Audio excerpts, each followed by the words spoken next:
The Cottage at the Edge of the Woods. Chapter 1. The Lonely Road. In the quiet hills of Northumberland, there was a narrow road that led to nowhere. On that road stood a small cottage, half broken, with moss on the roof and ivy growing on the sides. An old man named Mr. Alfred Turner lived there. He was a retired schoolteacher. About 70 years old, he had no wife, no children, and no friends. People in the nearby village said he liked to be alone. Every Saturday, Alfred walked to the village to buy bread, tea and coal. He never stayed long, he never talked much. But one cold October evening, something happened that changed his quiet life forever. Chapter 2. A Knock in the Dark. It was raining, the wind howled through the trees, and the fire in Alfred's fireplace crackled softly. He was reading an old book with a cup of tea beside him when he heard a knock at the door. He paused. No one ever came to visit. Another knock, louder. Cautiously, Alfred walked to the door and opened it.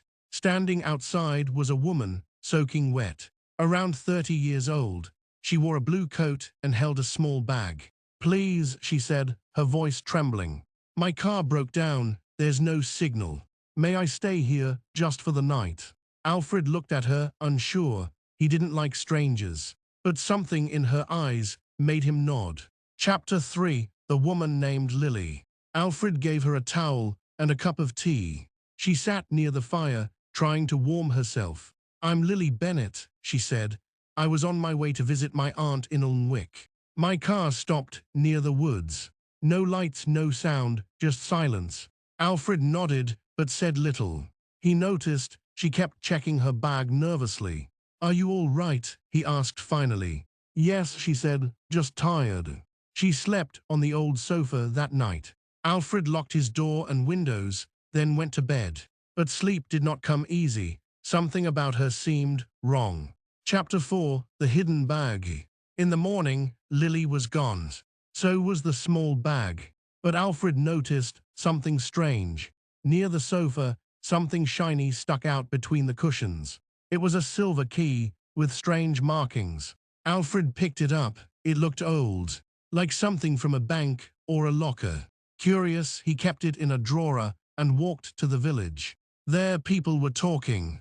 "A robbery last night," said the shopkeeper. "At the post office, a woman tricked the clerk, took money, then ran, drove off into the woods." Alfred felt cold. "What did she look like?" he asked. "Brown hair, blue coat." It was her. Chapter 5. The Search Begins. Alfred returned home and locked the door. He pulled out the silver key again. Why did she leave it behind? He wondered. That night he couldn't sleep. He kept checking the windows. Shadows danced outside. At 2 a.m., he heard it again. A knock. Slow, heavy. He grabbed a lantern and opened the door. No one.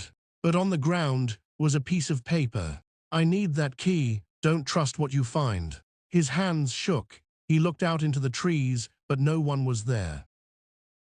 Chapter 6. The Hidden Room. The next morning, Alfred looked around his cottage. He had lived there for 20 years, but he had never explored the basement much. He opened the old basement door and went down. Dust and cobwebs filled the air. He noticed an old wooden trunk in the corner, locked. He took the silver key and tried it. Click! Inside the trunk was a metal box. He opened it. It was full of new cash notes, an old pistol, and a photograph of Lily with another man. On the back of the photo, "Lily and Jacob, 2009, don't let him find us." Chapter 7. Stranger in the Woods. Alfred sat in silence. Was she running from someone? Was she part of something bigger? That evening, someone watched the house. A man, tall, black coat, waiting. Alfred stayed inside, lights off. He saw the man walk around the cottage, checking the windows, then he vanished into the woods. The next morning, Alfred packed a small bag, locked the box again, and walked to the village police station. He showed them the key, the money, and the photo. The police officer, Inspector Grave, raised his eyebrows.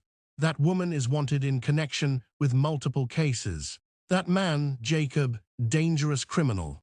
We've been searching for them for years. Alfred blinked. She left the key on purpose. Grav nodded. Perhaps she trusted you. Chapter 8. The truth comes out. 2 days later, Lily came to the police station and gave herself up. I was running from Jacob, she said. We stole money, yes, but then he tried to kill me. I ran. I had no one to trust. That old man, he was kind. The court gave Lily a reduced sentence because she told the truth and helped find Jacob, who was arrested later near the Scottish border. The key, the money, and the photo were all used as evidence. Chapter 9. A new chapter.